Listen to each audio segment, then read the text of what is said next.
இது தெரியுதா? வரி வரியா அந்த லைன். அந்த மாதிரி ஒவ்வொரு எண்ணமும், ஒவ்வொரு உணர்வும், ஒவ்வொரு உணர்ச்சியும் ஒரு விதமாக புதுசு புதுசாக தான் வருது. ஒவ்வொரு சமயம் காற்று அடிக்கிறதுக்கு தகுந்த மாதிரி அந்த மண் அரேஞ்ச் ஆகிறதுக்கு தகுந்த மாதிரி அந்த கோடுகள் வந்து இல்லையா, எல்லாமே யூனிக்காக இருக்குது அந்த பேட்டர்னில். ஆனால் நம்ம என்ன நினச்சிடறோம்னா, மனசில் மட்டும் ஒரே மாதிரி எண்ணம் ரிப்பீட் ஆகுது, ஒரே மாதிரி உணர்வுகள் அதே தங்கி இருக்குன்னு நினைக்கிறோம். ஆக்சுவலாக அது அந்த மாதிரி இல்லை.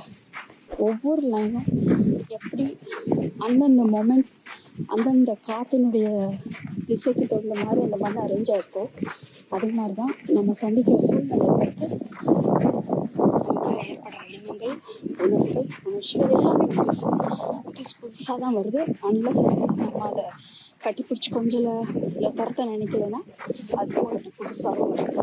One at a time, only one at a time.